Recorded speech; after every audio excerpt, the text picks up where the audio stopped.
আজকের দিনটা ঐতিহাসিক একটা দিন। 2024 সালে যে 3 তারিখ নাহিদ ইসলাম এক দফা ঘোষণা করে ফেসিবাদ যে সিস্টেমটা ছিল, ফেসিবাদকে বাংলাদেশ থেকে তাড়িয়ে দিচ্ছে। এখন ঐতিহাসিক দিন 2025 3 তারিখ আবার নাহিদ ইসলাম এখানে যে বাংলাদেশের বিনির্মাণে নতুন একটা ইশতেহার ঘোষণা দিতে যাচ্ছে। এটা হচ্ছে 53 বছরের যে রাজনৈতিক ব্যবস্থা আছে, এই ব্যবস্থাটাকে আমরা হচ্ছে ফেলে দিয়ে নতুন একটা রাজনৈতিক ব্যবস্থাটাকে আমরা আশা আকাঙ্ক্ষার মধ্যে দিয়ে, মানে এই ইশতেহারের মধ্যে দিয়ে আমরা দেখতে পাচ্ছি। ফ্যাসিবাদী রেজিমের বিরুদ্ধে যখন লড়াই করেছি তখন একটা বিষয় স্পষ্ট করেছি যে এই ফ্যাসিবাদী যে শাসক গোষ্ঠী শুধু তারাই এখানে ফ্যাসিবাদের মূল জায়গা না। আমাদের এখানে ফ্যাসিবাদ কিংবা যে স্বৈরতন্ত্র, যে এখানে রাষ্ট্র কাঠামো, এইটাই আমাদের ফ্যাসিবাদ তৈরি করে, স্বৈরাচার তৈরি করে। আমাদের আন্দোলনটা গণঅভ্যুত্থানের মধ্যে দিয়ে আরও স্পষ্ট হয়েছে যে আমাদের এখানে স্বৈরাচার পালায়ন করছে, ফ্যাসিবাদ এখান থেকে গেছে, কিন্তু ফ্যাসিবাদী ব্যবস্থার বিলোপ হয়নি, স্বৈরতন্ত্র বিলোপ হয়নি। আমাদের আজকের ইশতেহার আসলে ফ্যাসিবাদী ব্যবস্থা বা স্বৈরতান্ত্রিক যে সংবিধান, আইন কানুন ব্যবস্থা আছে, এটা পরিবর্তনের জন্য মানুষের কাছে যে নতুন মেসেজ, নতুন রাজনৈতিক বন্দোবস্তের কথা, তার একটা রূপরেখা আমরা তুলে ধরবো। আমরা ইতিমধ্যেই আপনি দেখছেন, আপনি বললেন যে ফ্যাসিবাদরা আসলে বিদায় হয়নি।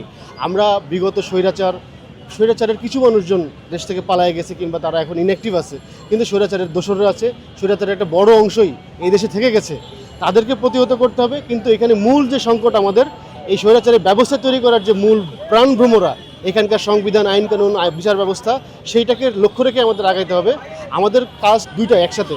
এখানে যারা বিগত স্বৈরাচার এবং স্বৈরাচারের দোষর আছে, তাদেরকে রাজনৈতিকভাবে প্রতিহত করতে হবে। একই সাথে ভবিষ্যতে যেন কেউ স্বৈরাচার হয়ে উঠতে না পারে, নব্যভাবে কেউ যদি মনের মধ্যে তার স্বৈরতন্ত্র বা ফ্যাসিবাদী রাজনৈতিক ব্যাপার ধারণ করে, তাকেও যেন আমরা প্রতিহত করতে পারি রাজনৈতিকভাবে। সেটা হলো আমাদের আজকের এই ঘোষণাপত্র বলেন কিংবা ইশতেহারের মধ্যে দিয়ে স্পষ্ট করব। 3 আগস্ট এখানে উনি ঘোষণা দিয়েছিলেন ফ্যাসিবাদী ব্যবস্থার বিলোপ এবং নতুন রাজনৈতিক বন্দোবস্ত, যেটাকে আমরা এক দফা বলে থাকি। সেই এক দফার ঘোষক বর্তমানে জাতীয় নাগরিক পার্টির আহ্বায়ক জনাব নাহিদ ইসলাম আজকে 2025 সালের 3 আগস্ট এই জায়গা থেকেই নতুন বাংলাদেশের ইশতেহার ঘোষণা করবেন। এই ইশতেহারে স্পষ্ট উল্লেখ থাকবে বাংলাদেশের রাষ্ট্রীয় কাঠামো কী হবে, বাংলাদেশের জনগণের মর্যাদা কী হবে, নাগরিক হিসেবে তারা কতটুকু মর্যাদা পাবে, রাজনৈতিক দলগুলো তার জনগণের কাছে কি কি দায়বদ্ধতা থাকা উচিত, সব কিছু বিষয় মিলে আজকে আমাদের ইশতেহার হবে। এই ইশতেহারের মধ্যে আরও স্পষ্ট থাকবে আমরা একটা গণপরিষদ নির্বাচন চাই, নতুন সংবিধান চাই, দ্বিকক্ষ বিশিষ্ট আমরা আইনসভা চাই, সব কিছু আমাদের থাকবে। এবং রাজনৈতিক দলগুলোর মধ্যে যেন আর কেউ ফ্যাসিস্ট হতে না পারে, রাজনৈতিক দলগুলো যেন ফ্যাসিস্ট কাঠামো নিয়ে বাংলাদেশের রাজনীতি এস্টাবলিশ করতে না পারে, সেই ব্যবস্থা আমাদের আজকের এই রাজনৈতিক নতুন বাংলাদেশের ইশতেহারে উল্লেখ থাকবে।